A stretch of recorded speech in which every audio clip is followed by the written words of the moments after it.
Bueno, este miércoles comienza la temporada ciclónica y ya nosotros hemos hecho un habitué con nuestra invitada de este día y por eso, por supuesto, le hemos pedido nuevamente a la ingeniera Gloria Ceballos, quien es la directora de la Oficina Nacional de Meteorología, UNAME, para que pues nos ayude a entender al país, ¿verdad? Qué es lo que nos espera de esta temporada ciclónica, que ya pues eso es como la gente, qué sé yo, si el Día de las Madres, el Jueves Corpus, o sea, ya eso son parte de la fecha de calendario, tanto como cuando comienza como termina, en este caso, por supuesto, para la gente saber qué nos espera y qué tenemos que hacer. Ingeniera, muchísimas gracias por aceptar nuevamente venir a conversar con nosotros para hablar de este tema y le reiteramos el agradecimiento externo. Bueno, Héctor, yo ya se hace costumbre cada año tener esta entrevista previo a la temporada ciclónica y ya nosotros lo tenemos de agenda Sí. la participación en el mismo. De hecho, es como aquí inicia la temporada ciclónica. Por lo menos materia informativa. Así es. Bueno, Como señalas, si este miércoles este sea primero. miércoles 1 de junio ya iniciamos la temporada ciclónica y las instituciones que manejan emergencia, los servicios meteorológicos del Caribe, aquí en el Atlántico Norte, nos preparamos para una temporada ciclónica un poco más activa de lo normal. Ajá. Entonces, decir que es más activa de lo normal, la gente pregunta ¿por qué? Bueno, porque lo normal es que en una temporada ciclónica se formen unas 14 tormentas nombradas. Sin embargo, las proyecciones que hacen las diferentes, tanto las universidades como la NOAA, los organismos especializados en este tipo de análisis, pronostican que vamos a tener entre 14 y 21 tormentas nombradas. Y de esa, entre 6 y 10 pueden alcanzar la categoría de huracán y de ellos, entre 3 y 6 podrían ser huracanes intensos. Entonces, por eso nosotros siempre exhortamos y lo hacemos de manera reiterada que debemos estar preparados. Estamos en el Caribe, estamos en la ruta de los huracanes y por eso aprovechamos los escenarios para exhortar a la población: alerta temprana, acción temprana. Eso es lo más importante. ¿Cómo no? El año pasado se habló de una temporada un poco lenta y hubo como que ir arreglando, o sea, no más intensa de lo normal. Creo que si la mente no me es infiel, pues ya uno vive borrando. Y entonces creo que las cosas como que terminaron más de lo proyectado. ¿Es así? Así es, Héctor. Se proyectó que iba a estar ligeramente por encima de lo normal, pero llegamos a tener 21 tormentas nombradas el año pasado. La gente, y en ocasiones me preguntan, bueno, pero se formaron 21, pero no fuimos afectados así de manera directa. Nosotros tenemos que pensar que no siempre somos afectados, aunque las temporadas ciclónicas sean muy activas, pero que siempre, siempre debemos estar preparados. Entonces, en la pasada sí tuvimos 21 tormentas nombradas cuando se había proyectado que se iban a formar como máximo 18 tormentas. O sea que estos pronósticos, de acuerdo a las condiciones que se van presentando en la atmósfera y las condiciones ambientales, claro, pueden ir acoplándose en la medida en que entramos de lleno en la temporada ciclónica. O sea que esta es el pronóstico de inicio de temporada, pero a mediado de la temporada, como tú señalas, se hacen algunos ajustes si las condiciones favorecen que haya más de lo que se había proyectado. ¿Cómo no? Y bueno, porque aquí no fue tan fuerte, pero por ejemplo Estados Unidos fue muy castigado, sobre todo la parte sur de Estados Unidos O sea que ellos sí sintieron una temporada muy activa. Así es, los fenómenos que nos afectaron a nosotros levemente como tormenta, luego cuando salieron de nuestra área, ya sí se intensificaron y se convirtieron en huracanes peligrosos. Y como tú señalas, ahí en el Golfo de México encontraron condiciones favorables, como fue el caso de Grace, que fue un huracán bastante mortífero, podríamos llamarlo así, por la cantidad de personas que fallecieron producto de la incidencia y también de los efectos que se produjeron. Entonces, no lo podemos visualizar desde el punto de vista de lo que ocurrió en el territorio nacional, sino verlo en el contexto general de cómo estos fenómenos, a pesar de que por aquí a veces pasan como tormenta, luego encuentran condiciones favorables y se intensifican a huracanes mayores. ¿Cómo no? En estos días estuve viendo ahí, estoy viendo muchas películas africanas y entonces me encontré con Cabo Verde por ahí, la costa, me parece que noroccidental de África por ahí, digo, pero mira aquí el famoso Cabo Verde, de aquí salen muchas cosas que nos han hecho daño y que nos salen daño. ¿Por qué por ahí? Bueno, dicen fenómenos tipo Cabo Verde. Sí. Cabo Verde son un conjunto de islas que están ahí en la parte occidental de África y son áreas de perturbaciones. O sea que cuando esas perturbaciones que vienen de esas islas encuentran condiciones favorables en el Atlántico, como es el caso actual, que por eso es que se habla de una temporada ciclónica más activa de lo normal, porque las aguas del Atlántico en estos momentos están mucho más cálidas que lo normal para estos meses. Y además señalar que los vientos alisios en altura están débiles. Entonces, por eso es que se habla de estos fenómenos tipo Cabo Verde, que generalmente no es a principio de la temporada ciclónica cuando se forman, sino ya en los meses de agosto, septiembre, que nosotros denominamos el pico de la temporada ciclónica, porque estos fenómenos, como tú señalas, tipo Cabo Verde, son los que en ese trayecto, desplazándose oeste-noroeste, llegan hasta el Caribe y tienden a afectar las Antillas Mayores. Por eso nosotros estamos siempre muy enfocados en ese periodo crítico de la temporada ciclónica, que son los meses de agosto y septiembre, y todavía en los primeros 15 días de octubre también es factible que los fenómenos que se forman en Cabo Verde, ahí cerca de las islas de Cabo Verde, afecten el área del Caribe. De hecho, le llaman los caboverdianos, ¿verdad? Así es, sí, esa es la denominación, sí. Pero es precisamente porque salen del entorno, la perturbación sale del entorno de esas islas de Cabo Verde. De hecho, el huracán David fue un huracán tipo Cabo Verde, el huracán George fue un huracán tipo Cabo Verde. O sea, todos esos fenómenos que vienen desplazándose desde las islas de Cabo Verde y recorren todo el Atlántico y llegan hasta nosotros, es lo que denominamos huracanes tipo Cabo Verde. ¿Cómo no? Y entonces, ¿cómo estamos? ¿Niños, niñas o neutro? Estamos con la niña. Okay. O sea, la niña, que es el enfriamiento de las aguas del Pacífico Ecuatorial Oriental. Cuando tenemos este enfriamiento de las aguas del Pacífico, entonces tenemos el Atlántico más cálido. Este es la energía que necesitan los fenómenos tipo ciclón tropical para intensificarse, para formarse y para dar al traste con un fenómeno que puede ser peligroso para área de tierra. Entonces, por eso, en los análisis que se hacen previo a la temporada ciclónica, se toma en cuenta si tenemos el fenómeno el niño o la niña.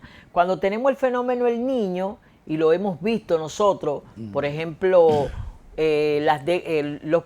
los años de 2014, 2015, teníamos el fenómeno el niño y fue una temporada ciclónica poco activa. Pero cuando tenemos el fenómeno la niña y también lo hemos comprobado, lo hemos contactado aquí en el territorio nacional, como fue el 2017, son temporadas ciclónicas muy activas, porque el Atlántico tiene la energía suficiente para alimentar estas perturbaciones y convertirlas en huracanes intensos. ¿Qué otra situación se da? Bueno, que tenemos los vientos en altura, le hablaba de los vientos alisios. Los vientos en altura son débiles en este periodo, y eso favorece a que esos fenómenos crezcan con más facilidad. O sea que luego que se forma la perturbación, que ya tenemos la circulación ciclónica, cuando los vientos en los niveles altos de la atmósfera son débiles, permiten que estos sistemas sigan creciendo y se desarrollen como huracanes intensos, como ocurrió, como les señalo, en el 2017, que tuvimos varios huracanes tipo categoría 4 y 5. Fue huracán María, huracán Irma, o sea, todos los recordamos porque son de recién pasado. ¿Cómo no? Bueno, y no solamente eso, sino que tomando en cuenta el inicio este miércoles de la temporada ciclónica, y también creo que alguna parte del territorio nacional debe estar un poco, si no saturada, pues bien mojada, porque la verdad que hemos tenido unos, unos días, unos fenómenos de esas vaguadas que han provocado muchas lluvias, o sea que un poco no estamos precedidos de eso, sobre todo en toda la parte del Cibao, la zona costera y todo eso, ha estado lloviendo. Así es, Héctor. Mira, aunque hemos tenido un mayo que en sentido general no ha sido tan lluvioso como otros mayos, pero sí en regiones focalizadas, como es el centro, el noroeste y el noreste del país, hemos tenido la incidencia de estas vaguadas que han provocado lluvias intensas, incluso granizadas y ventarrones, que muchas veces decimos que son tornados, pero que no llegan a alcanzar la categoría de tornado, pero sí fuertes ventarrones. ¿Qué ventaja tenemos nosotros aquí en el área del Caribe Central? Que en estos meses de inicio de temporada ciclónica, junio, julio, generalmente las perturbaciones se forman en el Caribe Occidental, o sea, el área más propicia, iniciando la temporada ciclónica, para que se formen estas perturbaciones que luego se convierten en ciclón tropical, es el Golfo de México, ahí cerca de Centroamérica, y el desplazamiento que tienen es más bien alejándose de nosotros. O sea que es una ventaja porque, como señalas, ya hay algunas localidades, tanto de la región noroeste como del centro del país y de la región noreste, en el que ha estado lloviendo. Aquí en el litoral costero caribeño, las lluvias no han sido tan favorables como uno esperaba, porque siempre hay la expectativa de mayo, que es el mes más lluvioso, pero esos acumulados fuera de lo que sería la normal, se han generado más bien hacia la región noroeste, el centro y el noreste del país. Aunque abril también fue un poco... Marzo y abril sí fueron húmedos.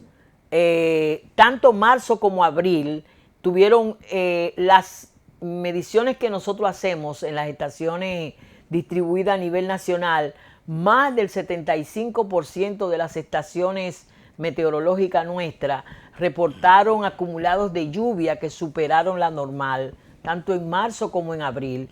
Pero ya en mayo, que debía ser el mes más lluvioso, ese patrón meteorológico no se ha cumplido así a cabalidad, sí en algunas localidades, sobre todo, como les señalaba, del centro, del noroeste y del noreste del país. ¿Cómo no?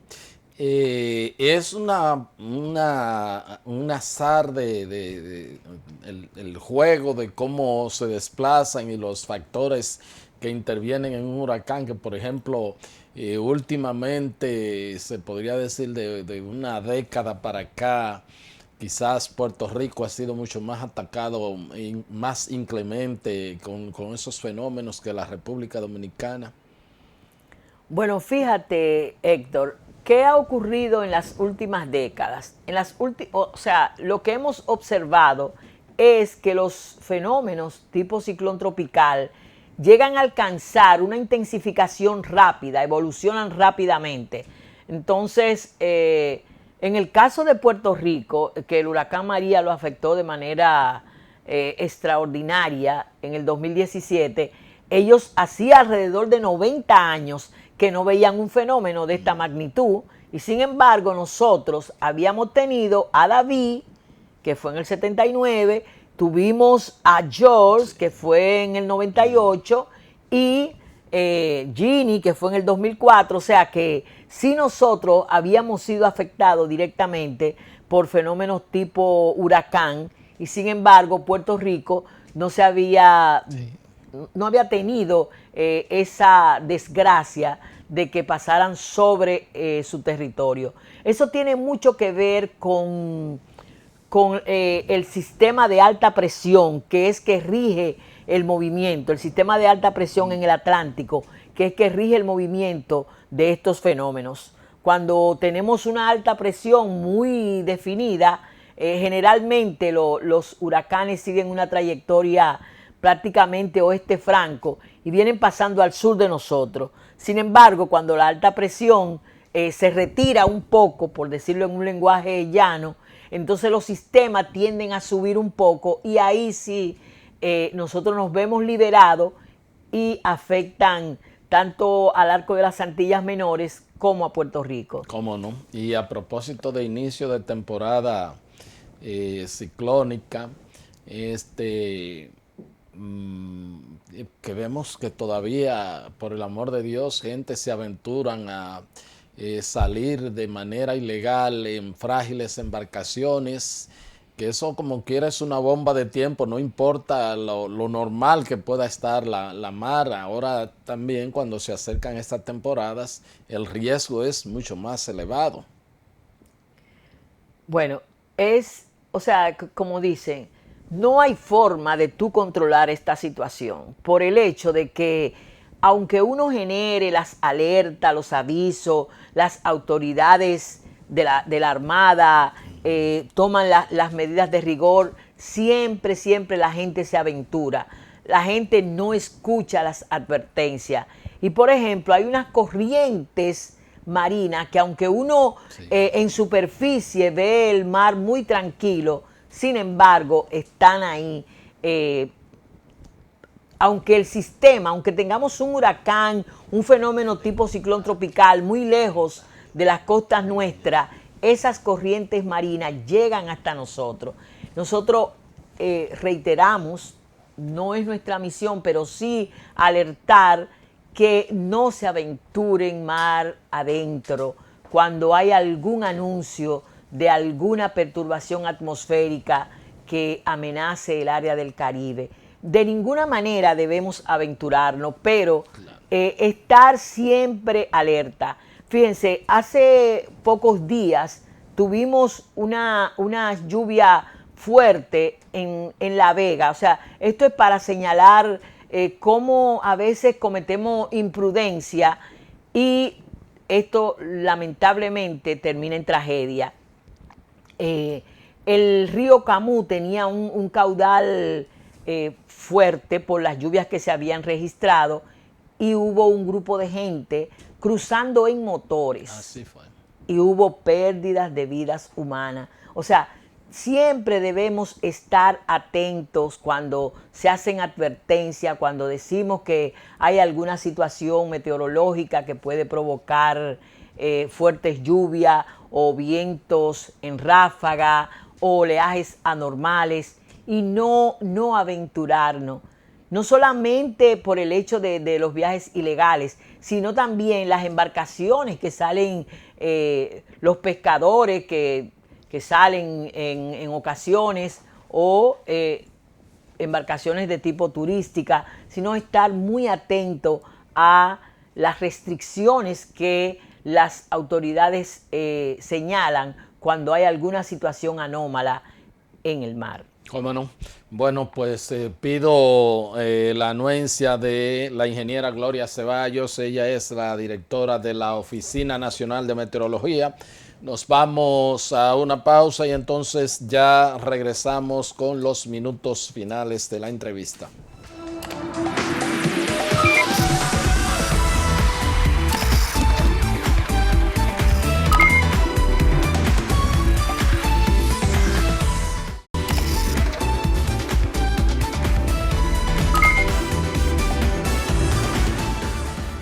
Bien, continuamos con esta entrevista con la directora de la Oficina Nacional de Meteorología, la ingeniera Gloria Ceballos, y entonces el calor, las altas temperaturas. Yo no sé, como que la cosa, sobre todo a finales de abril y mayo, como que se desató. Bueno, cuando estuvo lloviendo, obviamente, las lluvias refrescaban un poco el ambiente, pero lo de mayo ha sido un asunto bastante áspero con las temperaturas. Dígame a ver qué. Pero fíjate algo, Héctor, eso fue a nivel global. O sea, si tú chequeas los cables internacionales, en la India hubo una situación extraordinaria de temperaturas récords de la que no se tenía registro. En España, en varias provincias de España, ocurrió la misma situación entre finales de abril y los primeros días de mayo. Y nosotros no nos hemos quedado atrás. Hemos tenido temperaturas, no han roto récord de años anteriores, pero sí han sido elevadas.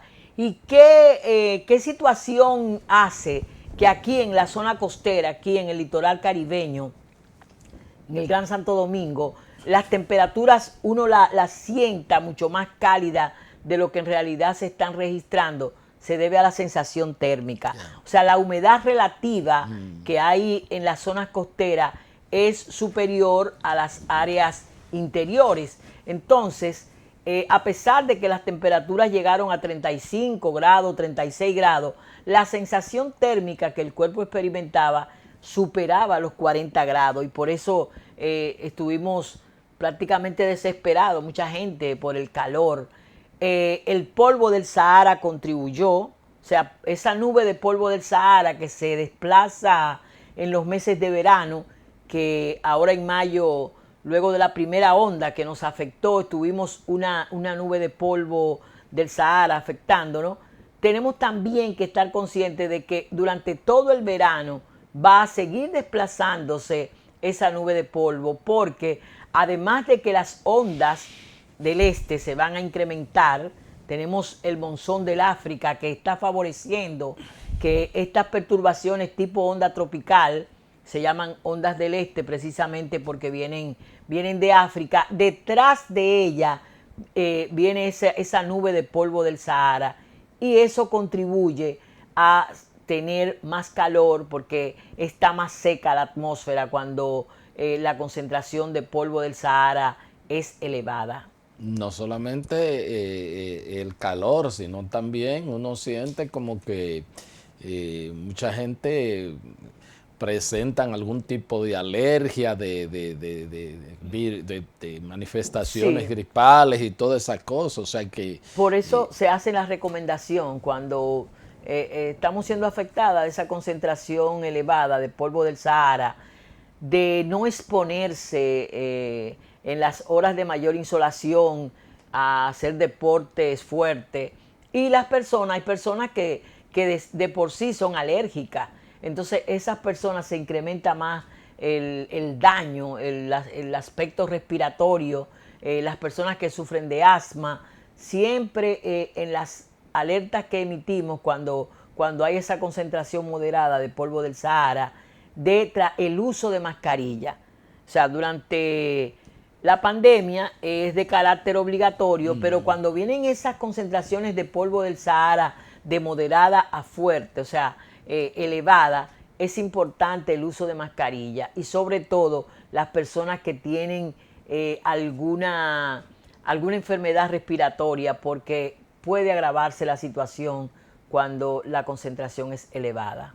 Bueno, y entonces el tema del calentamiento global, el cambio climático, esto es un asunto que no parece, se hacen cumbres, se habla, se requetehabla, se hacen compromisos de reducción en emisiones del CO2 y de toda esa situación, pero bueno, pero lo que tenemos es que cada vez más seguimos emitiendo de todo ese, El dióxido el de dióxido de carbono. carbono y seguimos calentando y las aguas y todo y los corales marinos vemos como inclusive hasta se cambian de color, vi, creo que no sé, en Blanquecinos. blanquecinos, el tema del mismo sargazo que también se le atribuye a todo eso.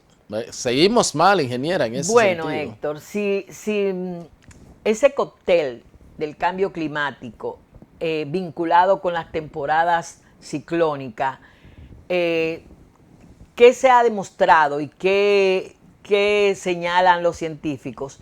Que íbamos a tener, o sea, de décadas pasadas se hablaba de que íbamos a tener temporadas ciclónicas más activas, de que los fenómenos iban a ser más intensos, y es lo que hemos observado. O sea, el hecho de tener este calentamiento de las aguas de los océanos y, en sentido general, proporciona la energía para que los eventos se conviertan en eventos extremos. O sea, y es lo que se ha observado en los últimos años. Entonces, ¿qué hay que hacer? Bueno, reducir la emisión de CO2. Y ahí es que está, como dicen, el juego trancado. Porque todo contribuye a mayor concentración de dióxido de carbono. Entonces, ¿qué es lo que tenemos que lograr? De que antes de que termine el siglo, no llegar a 2 grados centígrados por encima de las temperaturas que teníamos en el periodo preindustrial. Y esto es muy difícil de conseguir. O sea, entonces uno dice, ¿qué podemos hacer? Bueno, cada uno debe ser consciente de que debe aportar su granito de arena. O sea, uno muchas veces piensa ¿qué vamos a hacer? Bueno, en la manera en la que uno pueda contribuir con el medio ambiente, en esa manera evitamos un poco o contribuimos a disminuir el calentamiento global. ¿Cómo no? Y esa situación evidentemente va deteriorando todo lo que significa calidad de vida. Y digo, bueno, antes se veía si nos afecta solo a nosotros, pero vimos apenas el año pasado, no recuerdo si principio de este año, que en zonas donde, bueno, el año pasado, donde diluvios universales, como por En ejemplo en Inglaterra, en Inglaterra, en los Francia, Países Bajos, en Francia, en Alemania llovió y bueno, de manera descomunal. y el asunto, que eso hablé con el general Méndez, en muchos sitios encontraron inclusive a los organismos de protección civil, los agarró a Sandobatata, Que como no se dice aquí estaban en el país. preparados porque Así no es. habían vivido una situación de esa magnitud. Eso pasó, por ejemplo, en España. Hace varias décadas, en España no había un área de meteorología tropical y sin embargo, en los últimos años, varios fenómenos meteorológicos han afectado parte de la península ibérica y entonces ya sí se han enfocado en la parte de la meteorología tropical, porque antes, bueno, ciclón tropical se entendía que eran los En el trópicos. Sin trópico, sí. embargo, ya estos sistemas tipo ciclón tropical están llegando hasta Canadá, Así cuando es. vemos la trayectoria que siguen, y eso tiene mucho que ver con el calentamiento global. Claro, Claro, O sea, claro. ya toda la parte de la latitud media está como parte del trópico, con las condiciones de lluvia que se presentan, de fenómenos tipo ciclón tropical que los afectan. Y de hecho, hace 10 años, cuando el huracán Sandy afectó Nueva York, ellos no estaban tampoco Así mismo preparados fue. para recibir un evento de esa magnitud. Así fue, Y así. ya entonces han ido acomodando la situación a que pueden ser afectados. Claro, a mí me sorprendió en los Países Bajos esa cantidad de lluvias así, una cosa impresionante, bueno, que también fue la que afectó un poco a Alemania y digo yo, también tendrán que prepararse para, porque la respuesta, vi gente quejándose de que la respuesta de las autoridades no fue la más adecuada. Ahora que tú manifiestas eso, vemos también en Estados Unidos el tema de los tornados Así es. y de situaciones de ventarrones fuertes. Entonces, esos fenómenos no se pueden predecir con mucho tiempo de antelación. Son fenómenos de muy corto plazo, o sea, en cuanto a intensificación se refiere y afectación, y por eso las autoridades a veces que manejan emergencia, Sí, parece como si, vamos a usar una expresión dominicana, como si lo agarrara Sandobatán, así es. porque no son eventos que evolucionan rápidamente. Así es, así es. En el caso de aquí se está preparado. Ustedes ya con solamente con la trayectoria, ya ustedes están emitiendo quizás en el lenguaje de ustedes, los meteorólogos, avisos, ¿verdad? Y en en el caso de los organismos de protección civil, las alertas con los colores verde, amarillo y rojo, o sea, ya, aquí hay todo un protocolo bastante bien preparado en ese sentido. Fíjate, Héctor, usando otra vez un refrán dominicano, los tropezones hacen levantar los Sí, pies.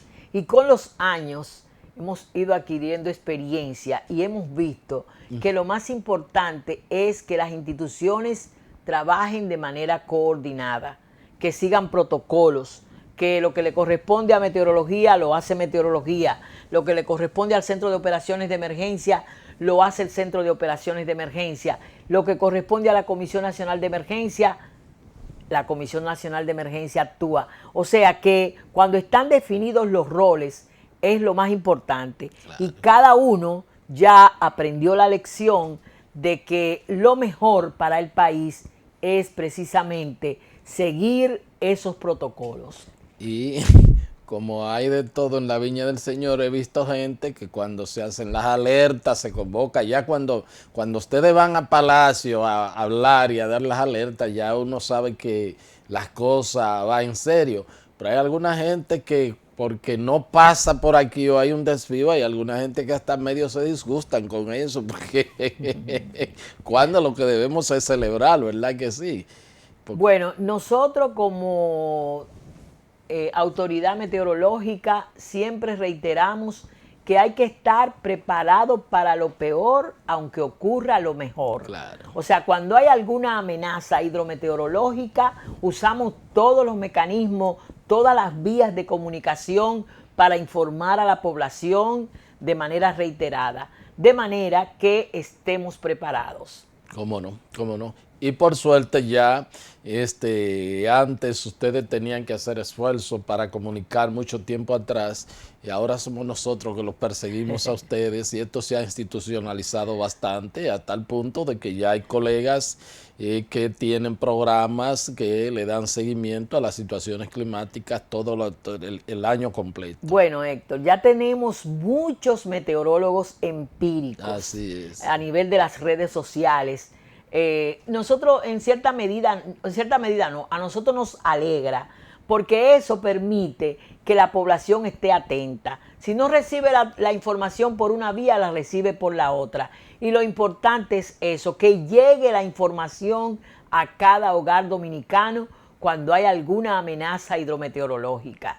No importa la vía de comunicación que se utilice, pero sí es importante que estemos preparados. Y por eso el uso de las redes sociales también es muy importante.